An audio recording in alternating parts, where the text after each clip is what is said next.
Mengkait-kaitkan Paulus dengan predikat nabi, arah narasinya menuduh Kristen menganggap Paulus seorang nabi. Ini konyol karena pihak yang doyan menabikan tokoh-tokoh iman adalah Islam. Sedangkan Kristen mengenal Paulus sebagai rasul, predikat yang diberikan untuk murid-murid Yesus yang mengajarkan jalan Tuhan, karena pengertian rasul adalah utusan.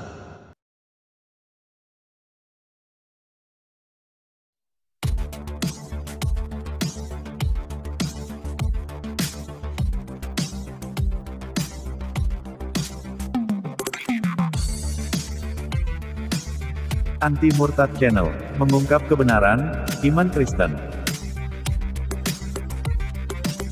Ditonton videonya sampai tuntas, disimak baik-baik dan dipahami, baru komen.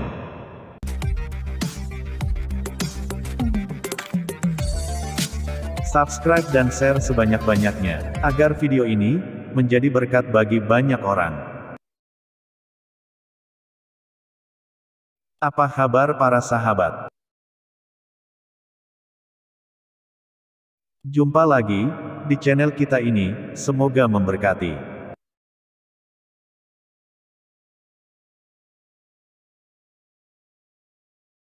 Video bahasan kita kali ini.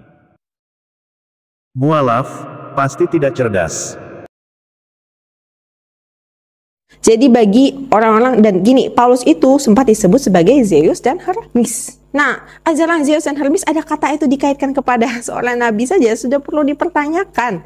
Yakinkah dia seorang nabi? Dan gimana caranya Paulus bisa tahu perkataan Yesus? Yesus sudah meninggal ratusan tahun sebelum itu punya surat diterbitkan. Gimana bisa tahu kalau Paulus itu tidak hanya memberitakan info yang bukan firman, bukan Injil, hanya berita. Tapi berita itu oleh bapak-bapak gereja dimasukkanlah, dikumpulkanlah menjadi suatu perjanjian baru untuk melengkapi kitab perjanjian lama. Karena jujur kitab perjanjian lama itu juga bukan kitab orang Kristen kan.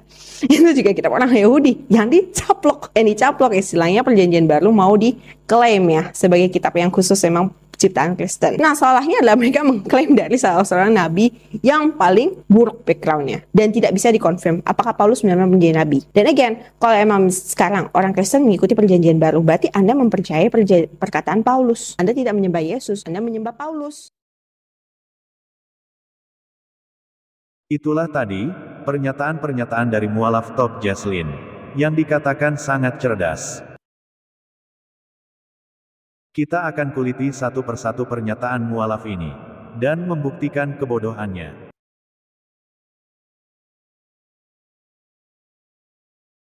Sebelum video dilanjut, yang belum subscribe silahkan subscribe, share sebanyak-banyaknya kepada rekan-rekan Anda, dan jangan lupa, diklik tombol loncengnya, supaya setiap upload video baru Anda dapat notifikasinya. Dari pernyataan-pernyataannya tadi, saya meragukan tingkat pengetahuannya tentang Kristen.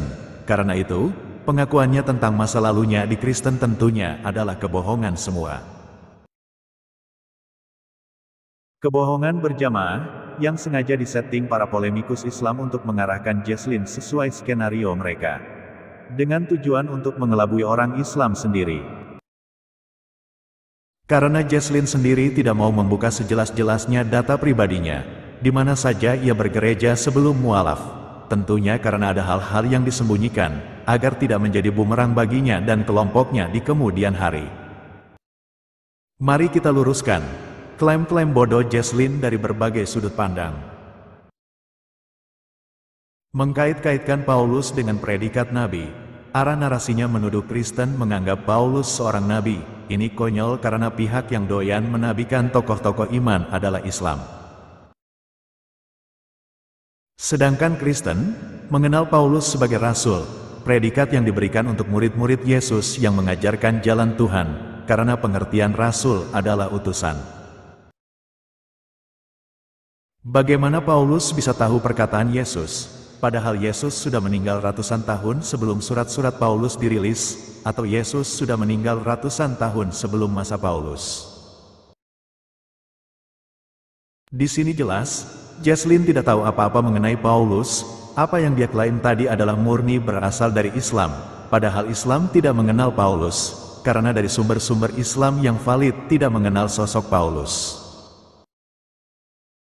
Karena itu, bagaimana bisa Jesslyn mengklaim bahwa ketika surat-surat Paulus ditulis, Yesus sudah meninggal ratusan tahun yang lalu? Dari mana Jesslyn memperoleh data seperti itu?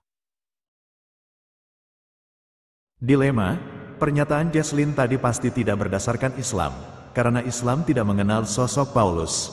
Apabila bersumber dari kitab Kristen, itu pun salah, karena dari Alkitab diceritakan Paulus hidup semasa dengan Yesus. Dari sini, dapat kita lihat Jesslyn berkata tanpa dasar, alias ngawur. Apakah orang seperti ini bisa dikatakan cerdas? Tentu saja tidak. Atau, dia sengaja berbohong. Apabila demikian, tentu yang dia bohongi adalah kalangan Muslim sendiri. Karena orang Kristen tahu dengan pasti kehidupan Paulus dan karya-karya rohaninya. Faktanya, Paulus menulis surat-suratnya yang paling awal ditulis tahun 49, untuk jemaat di Galatia, dan yang terakhir ditulis tahun 63, untuk jemaat di Kolose. Jadi surat Paulus yang pertama, ditulis hanya 20 tahun setelah Yesus mati di salib. Paulus, dikatakan hanya memberitakan info, bukan firman, bukan Injil, hanya berita. Paulus memberitakan info tidak sepenuhnya salah, meskipun info yang diberitakan itu adalah info rohani. Dari sini jelas nampak mualaf Jesslyn ini tidak pernah tahu isi surat-surat Paulus. Tragis. Surat-surat Paulus itu bukanlah Injil, karena yang disebut Injil itu adalah 4 kitab yang ditulis oleh Matius, Markus, Lukas dan Yohanes. Tetapi surat-surat Paulus dikategorikan firman Tuhan karena isinya berupa tuntunan rohani dan pengajaran. Lagi-lagi terlihat, mualaf ini tidak paham tentang Injil dari apa yang dia katakan. Sehingga, atribut-atribut hebat yang disematkan para polemikus Islam pada mualaf ini, ternyata kosong. Klaim Jesslyn sendiri pada waktu di Kristen dia adalah pemuji tertinggi, bisa pula tidak benar. Berikut ini, surat-surat Paulus oleh bapak-bapak gereja dikumpulkan menjadi perjanjian baru. Yang benar, surat-surat Paulus dan para rasul yang lain bersama keempat Injil, yaitu Injil Matius, Markus, Lukas dan Yohanes disatukan dalam kitab perjanjian baru. Jadi bukan hanya surat-surat Paulus. Perjanjian baru, untuk melengkapi perjanjian lama, kitab Yahudi yang dicaplok oleh Kristen. Perjanjian Lama, identik dengan kitab Yahudi Tanah. Isinya sama persis, karena itu memang kitab yang sama. Jadi Kristen menerima kitab Tanah Yahudi sebagai kitabnya juga dan menamakannya sebagai Perjanjian Lama. Hal ini terjadi karena para rasul dan segenap pengikutnya adalah orang-orang yang beriman pada kitab Tanah itu sebagai firman Tuhan. Dan itu tidak berubah ketika para rasul dengan ilham Tuhan menulis tulisan-tulisan rohaninya. Baru kemudian, bapak-bapak gereja mengumpulkan tulisan-tulisan suci itu dan menyatukannya dalam bentuknya sekarang ini dan menamakannya Perjanjian Baru, sedangkan kitab yang sebelumnya dinamakan Perjanjian Lama.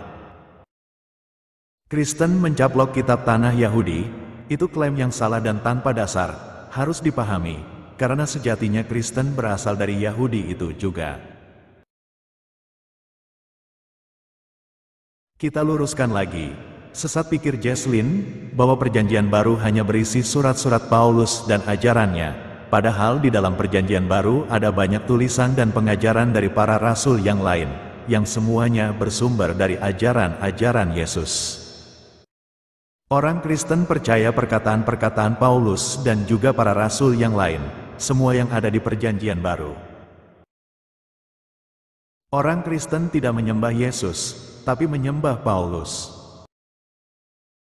Tentu saja, kita menyembah Yesus, bukan menyembah Paulus, atau rasul yang lain. Klaim bodoh Jesslyn ini hanya menunjukkan dia sesungguhnya tidak paham Kristen. Semua klaim-klaimnya pada waktu di Kristen dulu, pasti bohong semua. Sekian bahasan kita kali ini. Semoga memberkati.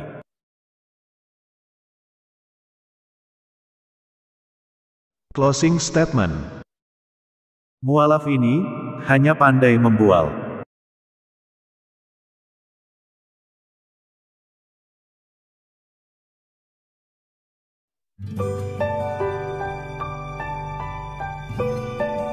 Terima kasih telah menonton, semoga ini menjadi berkat dan menguatkan. Jangan lupa subscribe, like, share, dan komen. Anti Murtad Channel mengungkap kebenaran iman Kristen.